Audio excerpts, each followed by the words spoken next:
আমরা এখন যাচ্ছি কালীকমলির দিকে। এই হচ্ছে হরিদ্বার স্টেশন, আমরা 4 জন। এই হচ্ছে হর হর মহাদেব। তো আমরা কালীকমলিতে আবার ঢুকে গেলাম। আমাদের 2টো রুম দিয়েছে, 92 আর 87।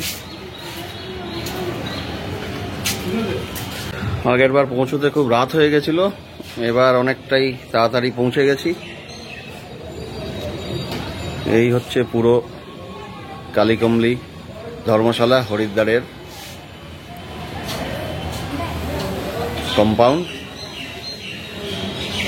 এই 92 রুমে আমরা আপাতত ঢুকেছি। 87-এ 2 জন গিয়ে চান করছে।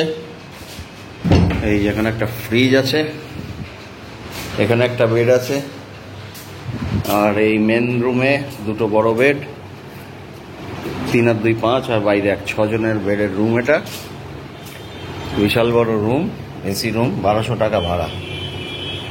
তো আমাদের থাকার লোক নেই। ওদিকে একটা বাথরুম। তো এইদিকে আমাদের একটা রুম আছে, রুম নাম্বার 87। তো এইভাবে এটা দোতলায়, ভালো রুমগুলো, এসি রুমগুলো দোতলায়, চারিদিকে এরকম করিডোর করা আছে। এই হচ্ছে রুম নাম্বার 87। একটা না একটা ঘর, পরপর বেড 3টে, তাতে 3 দুগুণী 6, চাইলে আরো বেশি অ্যাডজাস্ট করা যাবে। ওইদিকে আর একটা সিঙ্গেল বেড আছে, আর এতে 2টো বাথরুম আছে। 2টো বাথরুম আছে, কিন্তু এই রুমের থেকে ওই রুমটা বেশি ভালো ছিল। এই হচ্ছে মেন রাস্তার উপরে কালীকমলি ধর্মশালা। ওই দেখা যাচ্ছে দাদা বৌদির হোটেল, খাবার হোটেল। আগে আমরা ব্যালকনিওয়ালা রুম কখনো পাইনি। এই সামনেই রাস্তা, এই রাস্তার ডান দিকে 2-3 মিনিট হাঁটলেই হরিদ্বার স্টেশন, আর বাঁ দিকে 10-15 মিনিট হাঁটলে হরপি গৌরী ঘাট। এই হচ্ছে, এখানে একটা ব্যালকনি আছে। এখানে মনে হয় একটা কিচেনও ছিল। এই যে এটা একটা কিচেন ছিল, কিন্তু কিচেন এখন আর মনে হয় ইউজ করতে দেয় না। এটাও এসি রুম, এটাও 1200 টাকা ভাড়া নিয়েছে। 3টে ডাবল বেড, একটা সিঙ্গেল বেড, ফলে রুমের ছড়াছড়ি, লোক কম। আমরা এসছি এদের রেস্তোরাঁয় খাবার দিতে, অর্ডার দিতে। দেখি কি আছে না আছে এখানে। प्रतिदिन रात के खाना ऑर्डर 5 से 6 बजे तक और सुबह 7 से 10 बजे तक ऑर्डर दिले खाবার পাওয়া যাবে। তো এই হচ্ছে এদের খাওয়ার জায়গা, পরিষ্কার পরিচ্ছন্ন। তো এখানে আগে অর্ডার দিতে হয় খাবার, এই হচ্ছে তার রেট। আমরা নিরামিষ থালি অর্ডার দিয়েছি 80 টাকা, তাছাড়াও নানান রকম খাবার পাওয়া যায়, দেখে নিন। মেন গেটের বাইরেই একটা টি স্টল আছে, চাটা ভালোই করে, সেখানে চাটা খাই আমরা।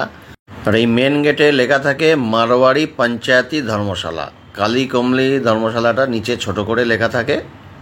আর মেন গেটের উল্টো দিকে একটা দোকান আছে বিষ্ণই ফুড স্টল, সেখানে গরম গরম কচুরি, আলুর তরকারি খাই। এছাড়াও দুধ, রাবড়ি, প্যারা এসবও খুব ভালো পাওয়া যায়। তো এই সব মিলিয়ে হরিদ্বার আমরা এনজয় করি। তবে এবার আর হরপি ঘাট যাওয়া হলো না সময়ের সংক্ষেপে। কাল সকালেই আমাদের বাস ধরতে হবে গঙ্গোত্রীর উদ্দেশ্যে।